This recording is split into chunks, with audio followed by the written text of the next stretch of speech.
Okay, so these are my highlights of the book, Why Don't Students Like School by Daniel T. Willingham. This is just the highlights, so the things that I most want to recall, the things that I found most interesting to learn.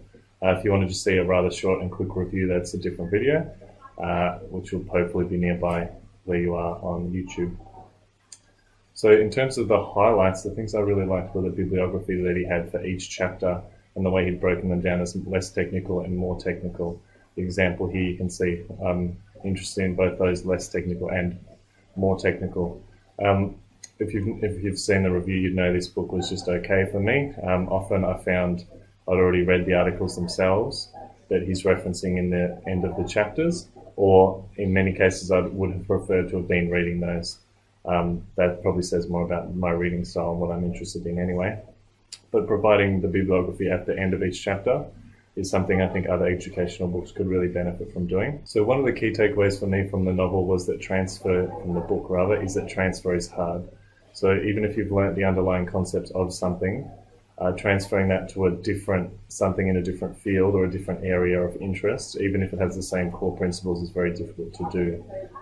He didn't really have anything to say about how to make this easier, and to me that benefits most the concept that expertise is expertise. So experts can transfer within their own field well, but that going across fields or outside of area is where you break into problems, and he had numerous examples that made that very convincing to me. And so I found this quite surprising. He wasn't completely against discovery learning, as I would have expected him to be, based on kind of the rather famous / infamous Swell article about how minimally guided instruction doesn't work. But he does say it's quite important to happen at the end of sequences of learning when students actually have the appropriate knowledge, which builds into the knowledge base discussed earlier. He talked a lot about memory, which was something I found quite new in terms of cognitive science. None of these things really, as a teacher, are unfamiliar to us, but it really was good to have them sort of tied in, and this, to me, was where the book missed most of the things it was trying to do, by lacking clear teaching examples, how you could apply it directly, rather than just giving contextual examples that he'd heard from other people, rather than the sort that a practitioner would give. So just some ideas here: peg words, method of Loki, link method, and the acronym method, which kind of are very well known to teachers, but they kind of putting them in this context makes them seem kind of quite clever and high order, which is nice. One of the very strange things personally I found was that he based one of his few pedagogical suggestions was that lessons and lesson content could be based around story ideas.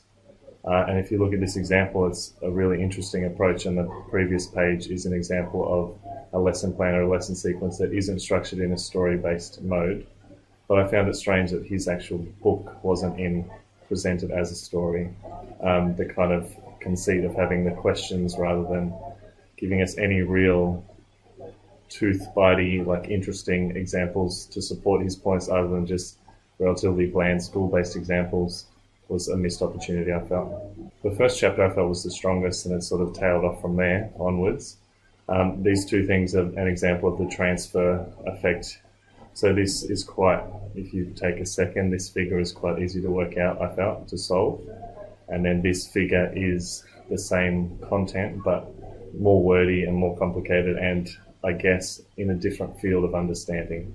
And so the difference between the two is significant in the complexity because it involves transfer. That was really good. In fact, I found as a general rule, the figures, the little breakout boxes in the book, were by and large the best parts of the book at times, which is a bit problematic, I think, which suggests that he had enough vignettes and enough little examples to make the story more compelling, but for some reason he kept them in the breakout box. Just to remind myself, this is from an apparently famous baseball study where students were given enough prior knowledge to know what baseball was and how it works and how scoring worked and batting and what all those kind of key vocab meant. But regardless of that fact, those with high knowledge comprehended a lot more of the text than those with low knowledge, and that was controllable for good readers and poor readers. So regardless of whether you were a strong or a weak reader, relatively speaking, if you had more knowledge, you comprehended and understood a lot more. And I think this has a lot of applications for teachers, especially teachers in high schools, of where content is more complicated, it's really quite important to present students with as much knowledge as possible before presenting them with complex text and having them engage with that. And of course, front-loading and scaffolding reading and using strategies would help, I believe, to improve the reading outcomes of these students. And so just in terms of a coaching or an observational model, which I drew from the book, I believe is the last chapter of the book, which was probably one of the highlights for me. He laid out a concept that would start with self-video, and I've added self-audio because I feel that that is an even less invasive way of recording your lessons for teachers. And I know with my work with flipped learning and using instructional video in classrooms, video teachers are, I guess, shy by nature, as I would say I am myself. So using video is something that they often balk at. So audio is perhaps a better way to approach it. But importantly, in the first phase, the teachers are just filming or recording themselves and keeping that. They might review it, they might not, it's really up to them. But in the first phases, they're just getting used to the concept and having a look at their own teaching as they go.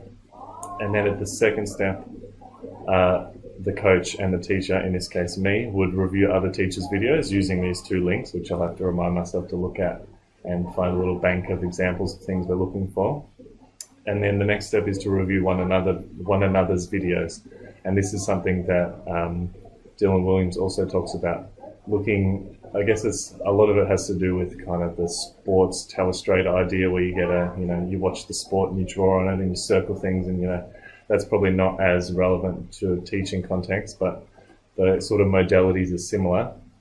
And I think that's where the really interesting things could come from. But to get there, it's important to go through the previous steps to become comfortable with the process of recording, process with reviewing, engaging, discussing other teachers' work, which is something that's generally not done in classes or schools. And then finally, the most important part is, of course, to improve practice based on the actual videos. So the improvement is the key rather than any of the videos or getting a fancy setup or a microphone or anything like that. And I've also just added, this is not from the text, but it's my own sort of ideas, smaller steps that could be done, starting a discussion group like #edureading, observing other people's classes, or just taking a teaching diary. So that's my relatively brief summary of the book, the highlights I took out of it. There's not too many. A lot of the content of the book I was already across, I felt. So nonetheless, I enjoyed the book. I'd give it a 3 out of 5, and I'd recommend it for probably early career teachers and relatively younger teachers than me with less of a background in academic reading around education and those sort of things.